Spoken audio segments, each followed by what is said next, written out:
नमस्कार विद्यार्थी मित्रांनो, मी सौ VS Kale madam. Latthe education society Sangli या संस्थेची शाखा बळवंतराव झेले हायस्कूल व ज्युनियर कॉलेज जयसिंगपूर या शाळेतील शिक्षिका आज आपलं मनःपूर्वक स्वागत करते. आज आपण इयत्ता 9वीच्या पाठ्यपुस्तकातील पाठ 18 हसरे दुःख लेखक भालचंद्र दत्तात्रय खेर यांचा पाठ पाहणार आहोत. हा पाठ चरित्रात्मक आहे. अनेक संवेदनशील मूल्यांचा मनावरती बिंबवण्याचा प्रयत्न यामध्ये झालेला आहे. लेखक परिचय भालचंद्र दत्तात्रय खेर. लेखकांचं पूर्ण नाव. जन्म 12 जून इसवी सन 1917. मृत्यू 21 जून इसवी सन 2012. कथा कादंबरीकार असे अनेक साहित्य निर्माण केलेले हे लेखक कायम सुखात आणि आनंदात राहणं गरजेचं आहे. नरडं असणं व गोडगळं असणं. बघायला गेलं तर दुःख कधी हसरं असतं का? दुःख वेदनादायी असतं. तरीसुद्धा आपण सकारात्मकता स्वीकारली तर दुःखसुद्धा हसरं असू शकतं. संत तुकाराम महाराजांनी म्हटलेलंच आहे, सुख पाहता जवा पाडे, दुःख पर्वता एवढे, असं त्यांनी म्हटलेलं आहे. दुःख असेल तरी आपण आनंदात राहावं, आपण हे या पाठातून शिकतो. चार्लीला गोड गळा लाभलेला आहे. स्वतःच्या मनातील दुःख लपवून दुसऱ्यांना हसवणं हे खूप अवघड आहे. टीव्हीवरील हवा येऊ द्या, अनेक कलाकार जीवनात दुःखी असूनही इतरांना किती खळखळून हसवतात ते आपण पाहतो. या पाठात चार्ली चॅप्लिनचं व्यक्तिमत्व आपण पाहणार आहोत. आईवरील प्रेम ही यातून दिसून येते. लेखक परिचय पहा. भालचंद्र दत्तात्रय खेर. कथालेखक, कादंबरीकार, विपुल व विविध स्वरूपाची वाङ्मय निर्मिती, सुखाचा लपंडाव, प्रायश्चित्त, शुभमंगल, नंदादीप, वादळवारा या कादंबऱ्या, यज्ञ, अमृतपुत्र चरित्रात्मक कादंबऱ्या, अधांतरी, द प्रिन्सेस हे अनुवादित साहित्य, आईन्स्टाईनचे नवे विश्व, गीता ज्ञानदेवी, अप्रोक्षानुभूती हे ग्रंथ लेखन प्रसिद्ध. केसरी या वृत्तपत्राचे 25 वर्षे उपसंपादक तसेच सह्याद्री मासिकाचे व्यावसायिक संपादक. या पाठामध्ये या पाठाची मध्यवर्ती कल्पना काय आहे विद्यार्थ्यांनो ही पाहायचं आहे आपण. या पाठामध्ये चार्ली व त्याच्या आईमधील प्रेम तसेच चार्लीच्या रंगमंचावरील पदार्पणाचे वर्णन केलेलं आहे. आणखीन हा पाठ जो आहे या लेखकाचं एक पुस्तक हसरे दुःख नावाचं, त्या पुस्तकातून हा पाठ घेतलेला आहे. बघा, आपण आता धडा अभ्यासूया. रंगमंचावरील पडदा दूर झाला, प्रेक्षागृह एकदम शांत झालं. वाद्यवृंदाचे स्वर घुमू लागले. प्रेक्षागृहातली कुजबूज एकदम थांबली. रंगमंचावरील प्रकाशाच्या झगमगाटात लिली हार्ले एकतांतेनं गात उभी असलेली दिसली. तेव्हा साऱ्या प्रेक्षागृहांची नजर तिच्यावर खिळून राहिली आणि वाद्यवृंदांशी जेव्हा तिच्या कंठातले स्वर एकरूप झाले तेव्हा सारे श्रोते जीवाचा कान करून ऐकू लागले. सुरेल स्वरांची एक अलौकिक तेजोमय श्रीमूर्ती साकार झाली. साऱ्या श्रोत्यांचं भान हरपून गेलं. प्रेक्षागृह म्हणजे प्रेक्षक बसण्याची जागा, सभागृह. आणखीन भान हरपणे म्हणजे मन हरपणे किंवा मग्न होणे. जीवाचे कान करणे म्हणजे काय? सर्व इंद्रिय एकवटून ते ऐकणे. बघा, रंगमंचावरील पडदा दूर झालेला आहे. स्टेजवरचा पडदा दूर झाल्यानंतर प्रेक्षक समोर बसलेले होते. ते प्रेक्षक वाद्यवृंदाचे स्वर ऐकू लागलेले आहेत. प्रेक्षागृहामध्ये जे प्रेक्षक कुजबुजत होते एकमेकांशी ते थांबलेलं आहे. रंगमंचावरील प्रकाशाच्या झगमगाटामध्ये लिली हार्ले, जे चार्लीच्या आईचं नाव आहे लिली, ती एकतांतेनं गात उभी असलेली दिसलेली आहे सर्व प्रेक्षकांना. तेव्हा साऱ्या प्रेक्षकांची नजर तिच्यावर खिळून राहिली आणि वाद्यवृंदाशी जेव्हा तिच्या कंठातले स्वर एकरूप झाले, एकरूप होणेच म्हणजे समरस होणे. सारे श्रोते सगळे इंद्रिय एकवटून तिचं ते गाणं ऐकू लागलेले आहेत. सुरेल स्वरांची एक अलौकिक तेजोमय अशी श्रीमूर्तीच साकार झालेली आहे सर्वांपुढे. साऱ्या श्रोत्यांचं काय झालेलं आहे, भान हरपून ऐकणं सुरू झालेलं आहे. तिचं ते गाणं अतिशय मनाला भावणारं होतं. लिली हार्लेचा 5 वर्षांचा धाकटा मुलगा चार्ली विंगमध्ये उभा होता. आपल्या आईच्या गाण्याशी त्याची तंद्री लागली होती. तिच्याकडे मोठ्या प्रेमानं बघत तो निश्चल उभा होता. तंद्री लागणे म्हणजे एकरूप होणे आणि निश्चल म्हणजे स्तब्ध. बघा, लिली हार्लेचा 5 वर्षाचा मुलगा हाच तो चार्ली. तो लहान मुलगा होता, धाकटा मुलगा होता. धाकटाच म्हणजे लहान. आपल्या आईच्या गाण्या ऐकणं, त्या गाण्यामध्ये तोही तल्लीन झाला होता. तंद्री त्याचीही लागलेली होती. तो एकरूप झाला होता त्या आईच्या गाण्यामध्ये. तिच्याकडे मोठ्या प्रेमानं बघत होता. आपली आई किती छान गाते असं त्यालाही वाटलेलं आहे. आणि तो एका ठिकाणी स्तब्ध उभा होता. लहान आहे, 5 वर्षाचा आहे, तरीसुद्धा बघा तो अगदी स्तब्ध उभा राहून एका ठिकाणी उभा राहून ते गाणं आपल्या आईचं तो ऐकू लागलेला आहे. लिली हार्लेचं गाणं ऐन रंगात आलं. तिच्या गोड गळ्यातून तार सप्तकातले स्वर सहजतेने बाहेर पडायला लागले. तिच्या कंठमाधुर्याने श्रोते डोलू लागले, फुलून गेले. लिली हार्लेचा तार सप्तकाचा तो मधुर स्वरविलास चालला असतानाच तिचा आवाज एकदम चिरकला. काही केल्या कंठातून आवाज फुटेना. स्वर आतल्यात विरून जाऊ लागले. स्वरांनी वाद्यवृंदाची साथसंग सोडून दिली. काही केल्या काही होईना. बसके स्वर कंठातून बाहेर येईनात. बघा, सुरुवातीला ती अतिशय छान गात होती. कंठमाधुर्य म्हणजे आवाजातला गोडवा. लिली हार्लेचं गाणं ऐन रंगात आलेलं होतं. सगळे श्रोते तल्लीन झालेले आहेत, मग्न झालेले आहेत, भान हरपून गेलेले आहेत. हाही चार्ली देखील आपल्या आईचं गाणं अगदी स्तब्ध उभा राहून ऐकत होता. आणि तिच्या गोड गळ्यातून तार सप्तकातले स्वर म्हणजे 7 सूर जे आहेत ते सहजतेने बाहेर पडत होते. तिचं कंठमाधुर्यानं जे काही श्रोते डोलू लागलेले होते, ज्या आवाजातला तो गोडवा आहे ते ऐकून खूपच श्रोत्यांनाही आनंद झालेला आहे. ते त्यामध्ये तल्लीन झालेले आहेत, डुलू लागलेले आहेत, फुलून गेलेले आहेत. आणि लिली हार्लेचा तार सप्तकातला तो मधुर स्वरविलास चालला असतानाच तिचा आवाज एकदम चिरकला. म्हणजे तो आवाज तिचा बेसूर येऊ लागला. चिरकणे म्हणजेच बेसूरपणा आलेला आहे. काही केल्या कंठातून आवाजच फुटेना. नंतर काय झालं कोण जाणे. स्वर आतल्यातच विरून जाऊ लागले. ते बाहेर पडतच नव्हते. स्वरांनी वाद्यवृंदांची साथसंग सोडून दिलेली होती. जे वाद्यवृंद वाजत होतं पण हिचे स्वर तिचे बाहेरच पडत नव्हते. काही केल्या काही होईना. बसके स्वर कंठातून बाहेर येईनात.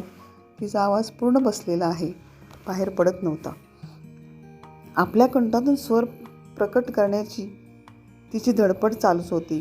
विद्ध झालेल्या एखाद्या चंडोल पक्षानं आपले पंख फडफडून उंच आकाशात झेप घेण्याची धडपड करावी अशासारखे ते केविलवाणं दृश्य दिसत होतं. त्या दिवशी कित्येक श्रोते प्रेक्षागृहात गर्दी करून बसले होते. लिली हार्लेचे ते फार चाहते होते. काय झालं, एकदम असं काय झालं अशी त्यांची आपापसात कुजबूज सुरू झाली. परंतु तिच्या आवाजाला एकदम काय झालं होतं हे तिलाही कळत नव्हतं. मग श्रोत्यांना कुठून कळणार.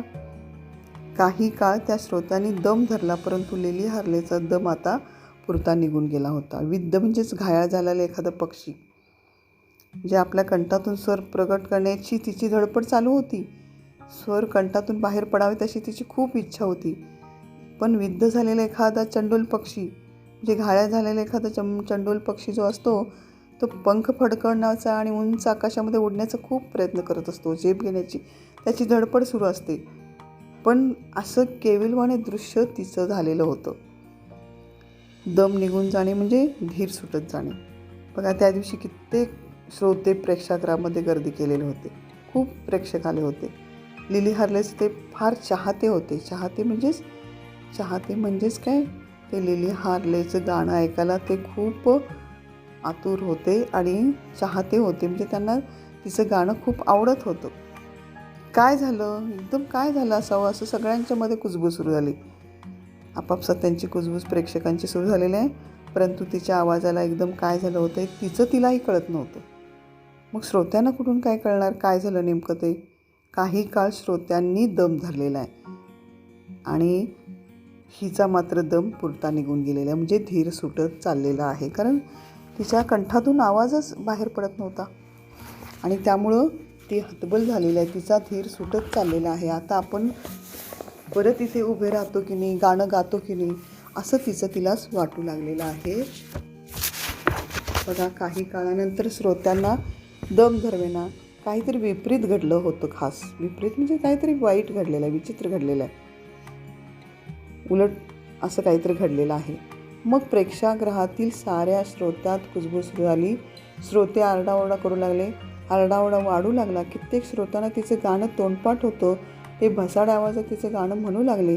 त्यांच्या त्या म्हणण्याला शिट्ट्यांची आणि आरोळ्यांची साथ सहजच मिळाली.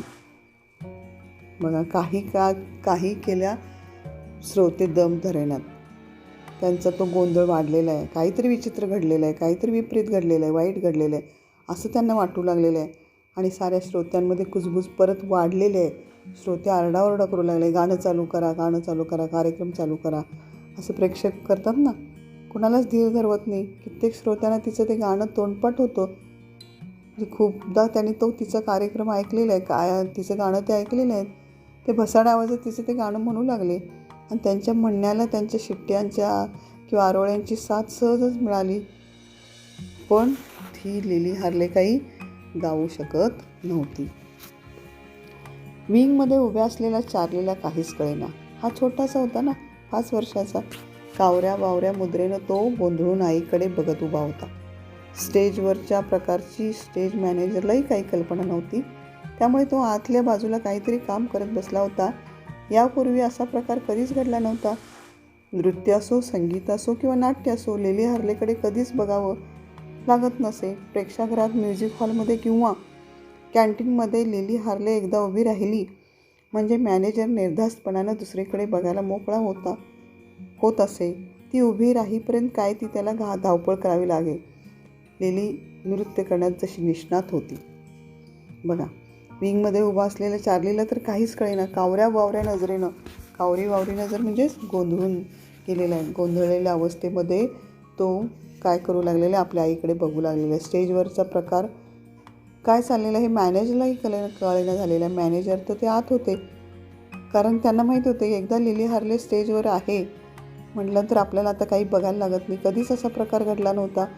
ती नृत्यही करायची, संगीतही वाजवायची, नाट्यही असायचं तिचं आणि गायनही असायचं. त्यामुळं त्यांना कधीच त्या स्टेजवरती आल्यानंतर काही व्यवस्था वगैरे बघावी लागत नव्हती. ती यायच्या आधी काय धडपड असेल तेवढीच.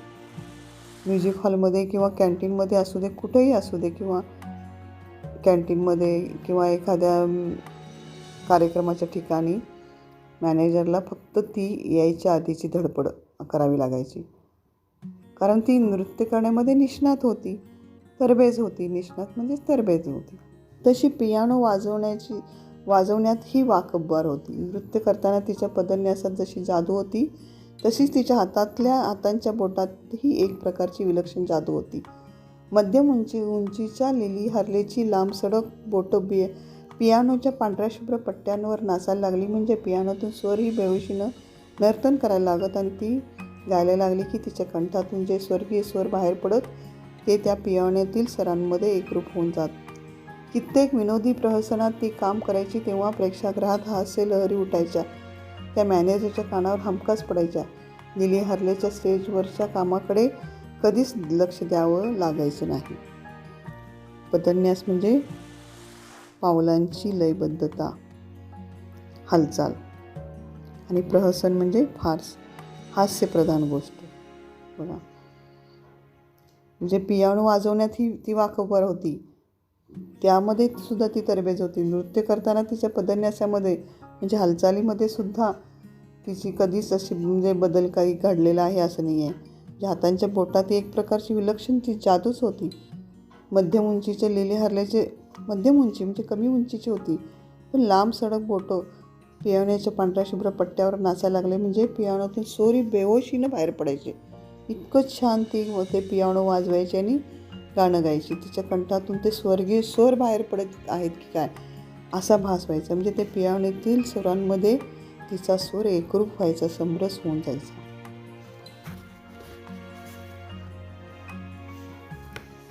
कित्येक विनोदी प्रहसनात ती काम करायची तेव्हा प्रेक्षागृहात हास्य लहरी उठायच्या. त्या मॅनेजरच्या कानावर हमखास पडायच्या. लिली हार्लेच्या स्टेजवरच्या कामाकडे कधीच लक्ष द्यावं लागायचं नाही. मग कित्येक वेळेला विनोदी प्रहसनामध्ये म्हटलेलं आहे, विनोदी म्हणजेच काही हास्यविनोदी व्हायचे तेव्हा सुद्धा प्रेक्षागृहामध्ये हास्यलहरी उठायच्या. त्या मॅनेजरच्या कानावर पडायच्या, पण लिली हार्लेच्या स्टेजवरच्या कामाकडे कधीच तो लक्ष देत नव्हता. कारण लिली हार्लेचं काम अतिशय चोख, अतिशय तरबेजपणाने ते काम, कुठलंही नृत्य असू दे, गायन असू दे, संगीत असू दे, ते छान वाजवायची, छान करत होती ती, छान गात होती. त्यामुळं मॅनेजर अगदीच बिनधास्त असायचे, निर्धास्त असायचे. त्यामुळे त्या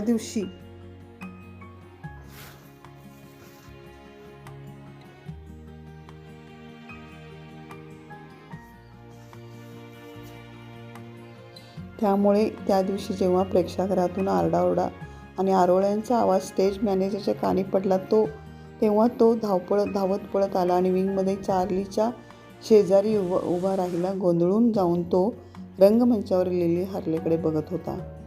बघा, त्या दिवशी जो गोंधळ सुरू होता, त्या लिली हार्लेचा आवाज बाहेर फुटत नव्हता. आरडाओरडा आणि आरोळ्या होत्या. तेव्हा स्टेज मॅनेजर तर हे आतमध्ये कानावर पडल्यानंतर तो धावत पळतच आलेला विंगमध्ये आणि चार्लीच्या शेजारी उभा राहिला. गोंधळून जाऊन तो रंगमंचावर लिली हार्लेकडे बघतच राहिला. काय झालेलं आहे नेमकं त्यालाही कळेना. तो गोंधळून गेलेला आहे मॅनेजरही. लिली हार्लेची मुद्रा पांढरी पडली होती. आजवर तिच्या चढ्या गळ्यानं तिला कधीही दगा दिला नव्हता. दगा देणे म्हणजेच धोका देणे. हुकमी आवाजामुळे तिची सतत प्रगती होत गेली होती. ती अधिकाधिक नाव मिळवत चालली होती. चांगल्यापैकी पैसा कमवत होती. परंतु विद्युलता चमकावी आणि क्षणार्धात घनदाट अंधकारात विलीन होऊन जावी असा प्रकार घडला होता. आजपर्यंत तिची एवढी अवहेलना कधी झाली नव्हती. अवहेलना म्हणजे हेटाळणी. त्या अपमानित अवस्थेत स्टेजवर थांबणं तिला मुळीच शक्य नव्हतं. बघा, लिली हार्लेची मुद्रा पांढरी पडली होती म्हणजे ती खूपच नाराज झाली होती. मुद्रा म्हणजेच चेहरा. आजवर तिचे चढ्या गळ्यानं कधीच तिला दगा दिला नव्हता, धोका दिला नव्हता. कधीच असं काही घडलं नव्हतं. हुकमी आवाज होता तो तिचा आणि ती सतत त्यामध्ये प्रगती करत गेलेली आहे. अधिकाधिक तिचं नाव तिला मिळालेलं आहे. तिच्या खूप नावाची प्रसिद्धी झाली होती. चांगल्यापैकी पैका कमवत होती म्हटलेले. पैका म्हणजेच पैसा कमवत होती. पण आज काही वेगळंच घडलेलं होतं, विचित्रच घडलेलं होतं. कारण विद्युलता म्हणजे वीज जशी चमकावी, वीज चमकल्यावर एकदम उजेड पडतो ना बाळांनो, आणि घनदाट अंधकारामध्ये परत विलीन होऊन जावी म्हणजे परत काय होतं, त्या अरण्यामध्ये अंधार पडतो. असा प्रकार तिच्या जीवनामध्ये आज घडलेला होता. आजपर्यंत तिची एवढी अवहेलना कधीच हेटाळणी घालेली नव्हती. अपमानित वाटलं तिला. त्या प्रेक्षकांसमोर उभं राहणं, स्टेजवर थांबणं तिला मुळीच शक्य नव्हतं. कारण सगळे प्रेक्षक आरडाओरडा करत होते. तिच्या त्या गाणं तिचं जे होतं ते भसाड्या आवाजामध्ये गात होते.